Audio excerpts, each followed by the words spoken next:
جو لغت ہے اس میں ہاتھ کا اطلاق، یعنی ہاتھ کس کو کہتے ہیں لغت میں؟ بغل سے لے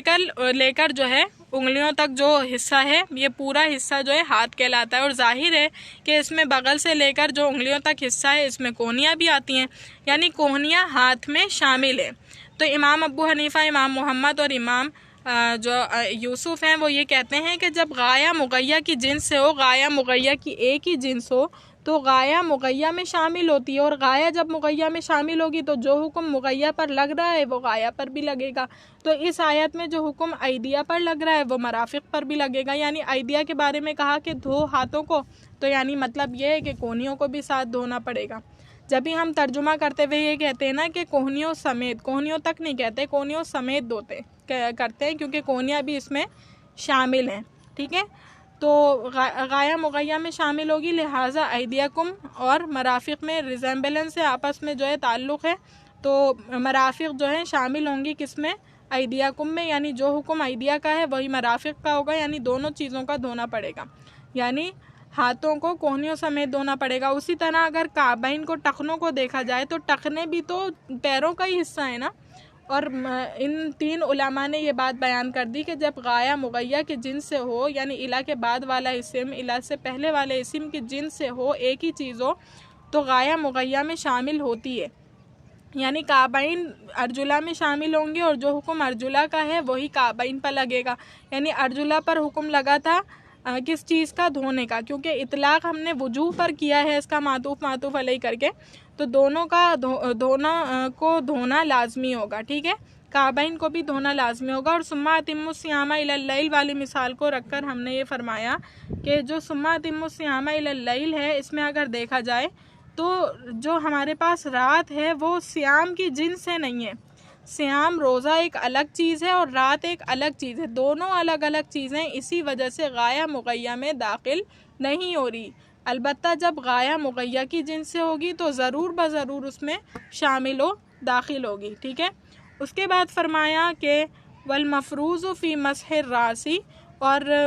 سر کے مسح میں مفروض یعنی فرض کیا ہے؟ مقدار الناسیتی، ناسیہ کی مقدار، وہوا ربع الراس، اور یہ ربع الراس یعنی سر، چوتھائی سر ہے، لما روى المغیرة بن شعبة رضی اللہ تعالی عنہ ان النبی آتى سباطة قوم فبال وتوضأ ومسح على الناسیة وخفیہ، ٹھیک ہے۔ ہم نے کیوں کہا کہ مقدار ناسیہ ہے، یعنی چوتھائی سر کے مقدار ہے سر کو دھونا، سر کا مسح کرنا، تو اس وجہ سے کہا کیونکہ امام مغیرہ بن شعبہ رضی اللہ تعالیٰ عنہ ایک صحابی ہیں، انہوں نے جو ہے وہ فرماتے ہیں کہ رسول اللہ صلی اللہ علیہ وآلہ وسلم ایک مرتبہ قوم کے کوڑے پر آئے، ایک قوم کی کوڑی پر آئے، اور وہاں پر انہوں نے بال کیا، یعنی بول کیا، اور یعنی پیشاب کیا، اور توضع یعنی وضو کیا، اور دونوں موزوں پر اور ناسیہ پر یعنی پیشانی کے بالوں پر، ربع سر پر یعنی ربع الراس پر، چوتھائی سر پر مسح کیا، ٹھیک ہے۔ اس اعتبار سے ہم کہتے ہیں کہ جو مقدار ناسیہ ہے وہ ربع الراس ہے، ٹھیک ہے۔ اس میں علماء کا اختلاف ہے کہ کچھ علماء کہتے ہیں کہ ایک دو بال بھی دھو لیے جائیں، کیونکہ اس آیت میں مجمل چھوڑ دیا گیا ہے، یعنی اس کو مقید نہیں کیا گیا کہ سر کو کتنا دھونا ہے، بلکہ اس میں جو ہے تقیید نہیں ہے، ٹھیک ہے، مطلق آیت ہے۔ تو مطلق آیت ہونے کی وجہ سے یہ کیا کہا جائے گا کہ مطلق آیت ہونے کی وجہ سے اس میں کچھ علماء کہتے ہیں کہ کتنا بھی حصہ دھو لیا جائے، ایک دو بال بھی دھو لیے جائیں تو دھونے کا فرض ادا ہو جائے گا، لیکن امام ابو حنیفہ کہتے ہیں کہ یہ جو ہمارے پاس ربع راس ہے، ربع راس مراد ہے اس سے، ٹھیک ہے، مقدار ناسیہ سے مراد ربع راس ہے۔ تو امید کرتی ہوں لیکچر اچھی طریقے سے سمجھ آ گیا ہوگا۔ اللہ تعالیٰ سے دعا ہے کہ اللہ تعالیٰ اس پڑھنے پڑھانے کو اپنی بارگاہ الہی میں قبول و منظور فرمائے۔ وآخر الدعوانا الحمد للہ رب العالمین۔ السلام علیکم۔